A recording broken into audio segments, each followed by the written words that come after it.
Hey, what's up guys? Sean here. So for the longest time, I've been carrying this Arcturus poncho in my day pack for an emergency shelter. But today we got something else to check out. Let's get it.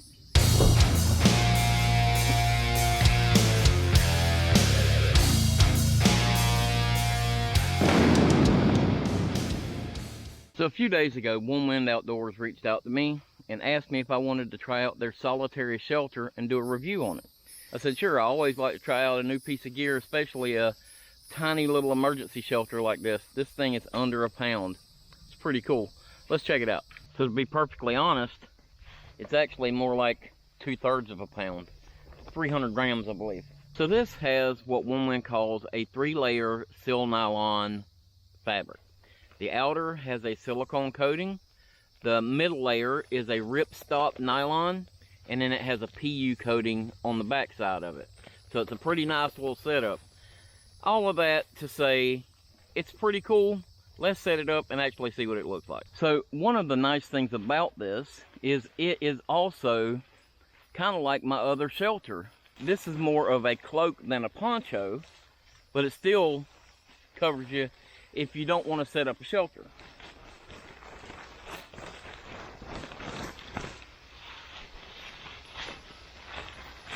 Now, it doesn't have armholes in it.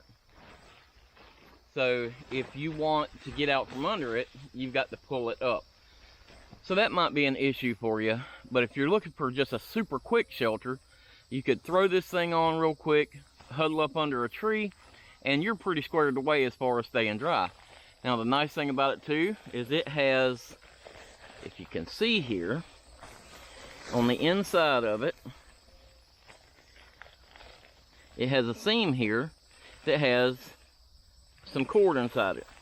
So you can actually pull this around your neck and cinch up the top of it. So the top of it does act just like a poncho, right? Then you can pull the top up over your head like this, and you have more of these pieces of cordage. You can pull it up like that, right around your head. Nice thing about it, it has a front zipper on it, so you can zip it down, zip it up like that. You can pull it up over your face and make yourself look like Kenny from South Park. Whew. It's too hot to be in this thing for very long though. I can tell you that right now. But you can unzip this whole thing right down the front, and now we can turn it into a shelter. Now this thing has taped seams. All the seams that where this thing are put together are taped up very, very well. On both sides of the seam, it's taped up. Very nice. Around the collar area up here, taped up really nice. Actually, it's really well put together. Let's go ahead and finally get this thing set up, see what it looks like, because we do have some rain coming. Now, along with your poncho, you get 5 stakes that are actually pretty dang nice stakes, and a piece of bright orange cordage that looks like it has some reflective pieces in there, so that should be pretty nice. All right, so the back of the tarp has 3 tie-outs on it. So we'll start out by getting those kind of loosely put in the ground.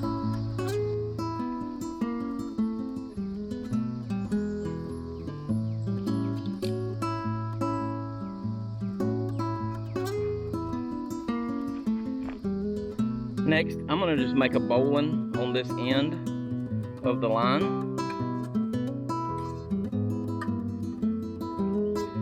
Super simple. Now we're gonna get that trekking pole put in there, get it stood up, and then we can pull our sides in.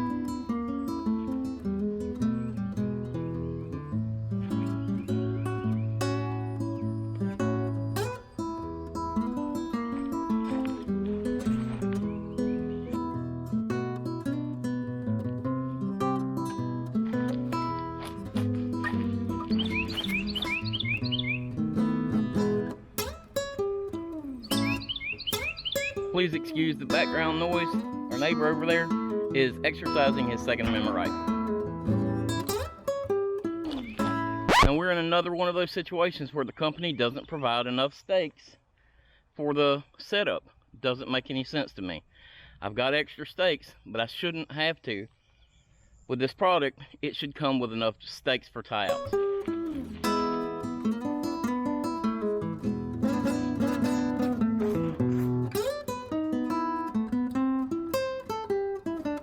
What you think? What you think, Maddie? So for my day pack, I would probably only put my little canvas ground cloth down here and just sit down in here and wait out a storm. Or if I had to, I would just lay on the ground and spend the night, because that's my day pack, and I typically don't have it set up for camping. For emergencies, yes, but not for comfortable camping. But this is a solitary shelter, so you could set this thing up as a shelter for a camp out for one person. Now you can get an inner that goes inside this that comes with the bug net and a bathtub floor. I unfortunately didn't realize that when I got this thing, and all I requested was this outer piece. So I will be doing another video on this with the inner, and who knows, maybe we'll take it out camping. But what we're going to do now is we'll go ahead and set up this little ground cloth that I have here and put the mattress inside there and see if it'll even fit. So this is my military poncho that I got when I went camping and got to hang out with Blackie Thomas that day at the military surplus. So I'm going to use this on the ground.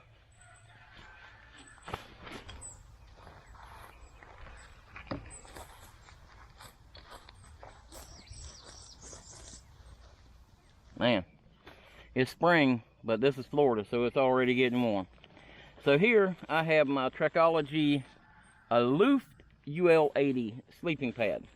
And I'm going to blow this thing up. Now this ain't small, this is a good size sleeping pad. So I'm going to blow this thing up and we'll lay it out in there and see if this thing has enough room in it to even hold a full-size sleeping pad like this.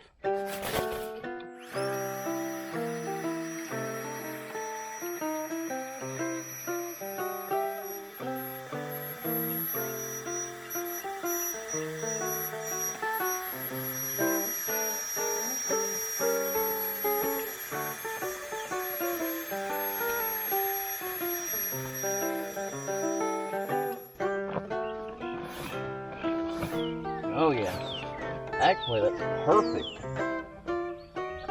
That's awesome.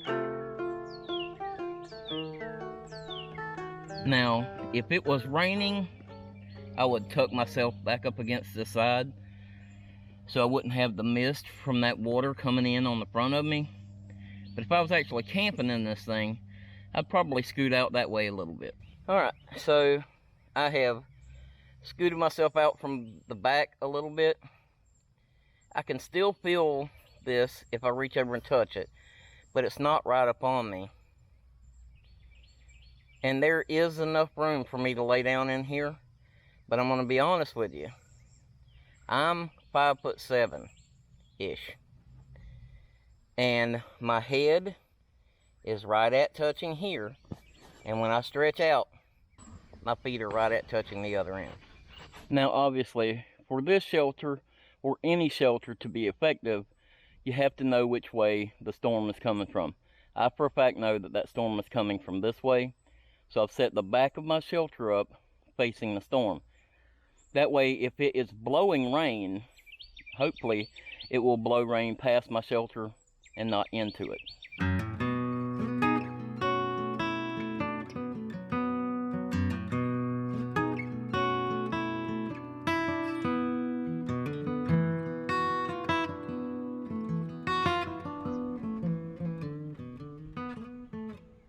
Alright guys, so it didn't rain.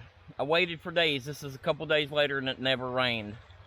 So I've got Sarah helping me with the water hose right now. But this thing is working perfect. The rain or the water is not coming in towards me here. It's coming in, just barely dropping in along the edge of the front here. But it's doing pretty good. So As long as you've got your back to the rain, you're going to be okay. But if you mess up and you get the setup wrong and the rain starts coming in from the other direction with this open face on the front of it, you're probably going to be in the... Yep. Wait, no, stop. Okay, so I'm in the market for a new assistant. If anybody's looking for a job helping me film, thank you for the help. Anyway, as I was saying, as long as you've got your back to the storm, you're probably okay. But if you mess up your setup and the storm's blowing in from the other direction with that open front, obviously it's going to be an issue. I really like this little setup though. I can't wait to get the inner for it so I can test that out for size and maybe take it out for our camp. So, alright guys, so I appreciate you guys watching this video. If you enjoyed it, give it that big thumbs up for me. If you haven't already, hit the subscribe button, and appreciate you guys watching. I'll see you next week. Stop.